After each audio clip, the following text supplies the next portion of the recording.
After the absolute collapse of a few different banks in the United States, many Canadians are wondering what would happen if something like that happened here. What would happen if a major bank or financial institution collapsed in Canada? What would happen to my money and my deposits? What would happen to my investments? That's exactly what we're going to cover in today's video, along with the protections that already exist for you and some action steps that you might want to make sure that you take in order to be maximally protected. If you followed the story of these collapses that happened over the past week or so in the States, you might have already heard of FDIC. That's the Federal Deposit Insurance Corporation in the United States. The sort of crown corporation is what we would call it here in Canada, that sort of takes care of all of the deposits in banks and makes sure up to a certain limit that people are protected and can be confident that they're not going to lose their money if they give it to a bank. For the FDIC, the limit that they insure up to is $250,000. However, this is a little bit different when we talk about how we do things here in Canada. We don't have the FDIC, we have a different organization.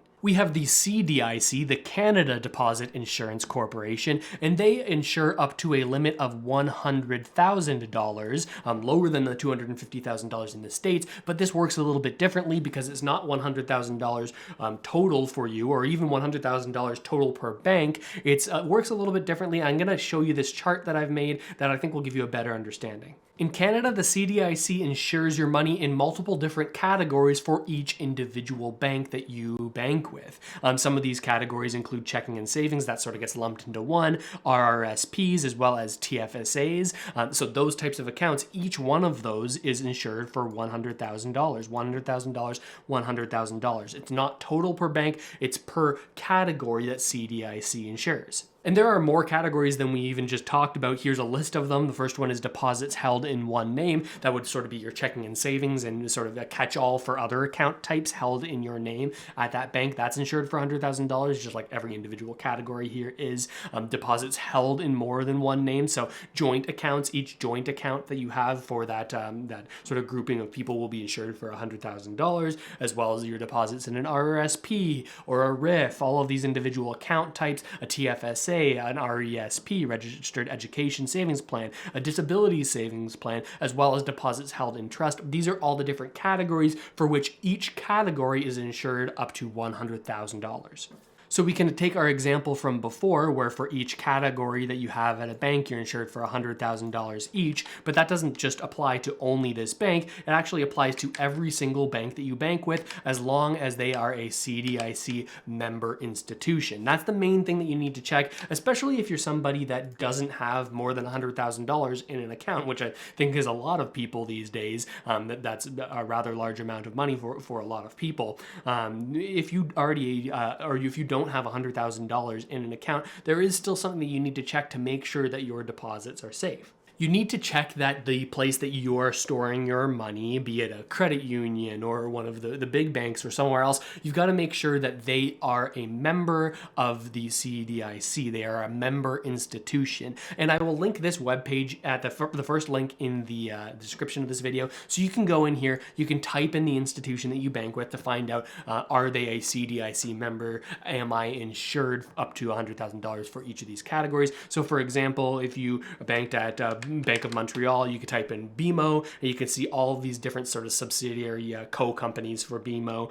Each individual one of those are individual member institutions for CDIC. So if your money is in any of these institutions, you know that you're insured. But how does this work for investments and in different investment brokerages? Is Wealthsimple considered a CDIC membership institution? Is your money protected if it's in investments from that sort of investment firm going under? Let's dig into that a little bit more. Unfortunately, CDIC insurance doesn't apply to things like stocks, bonds, or mutual funds or index ETFs, all of these types of investments. CDIC doesn't protect at all, but luckily there is another organization in Canada called the Canadian Investor Protection Fund that actually does cover these types of things, again, for member institutions, these member companies that sort of are properly regulated and protected under CIPF.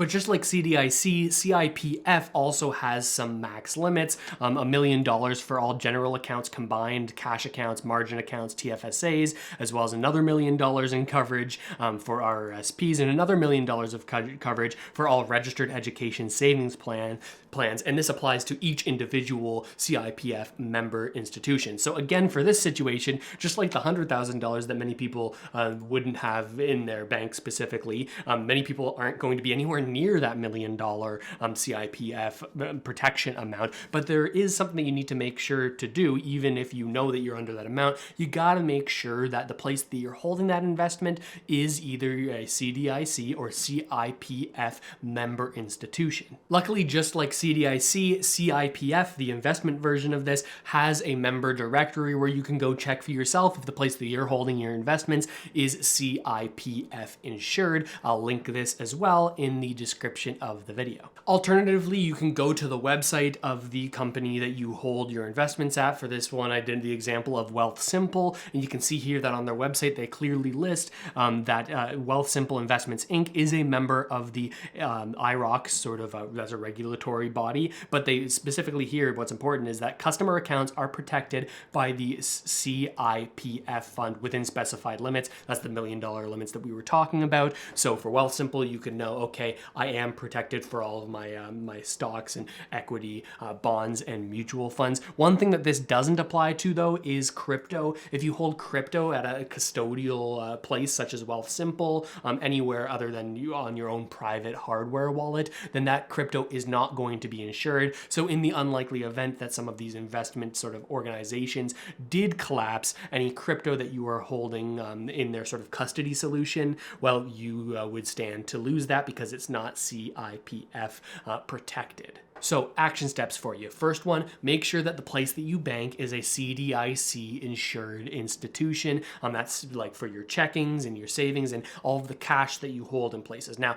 second action step, wherever you're holding your investments that you have, you want to make sure that they are a CIPF insured member institution, right? So go check those links in the description, make sure that that is the case for you. And the third step is if you are someone with an extremely high net worth, you're gonna want to make sure that you're not capping out over those $100,000 limits for CDIC or over those $1 million limits if you are extremely high net worth, ultra high net worth, and have investment accounts at a brokerage or an organization that would actually be in excess of that. But how likely do I actually think all of this is, like the unwind or collapse of numerous Canadian banks? Well, I think it's rather unlikely, especially for the big banks in Canada. We have extremely strict banking regulations in Canada. We actually recently raised the amount of money that banks have to have on hand for every dollar of deposits that they have.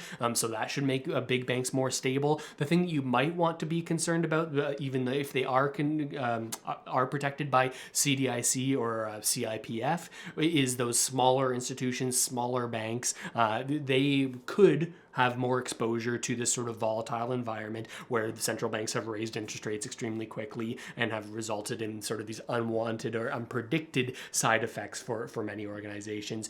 Those ones may be more at risk, but again, if they're CDIC insured and CIPF insured, then you're going to be fine. And it's likely that if one of those smaller banks were to go out of business, one of the credit unions were to collapse, I think that's rather unlikely, but even if they did, it's very likely that they would then be acquired by one of Canada's heavily regulated big banks. But as we've seen with SVB and the banking collapse in the States, nothing's a guarantee, so it's good to know what kind of insurance and protection that you have through these Canadian institutions, and hopefully you've gotten a better understanding of that in today's video. If you haven't already done so, make sure to subscribe to the channel to keep on getting Canadian-focused updates.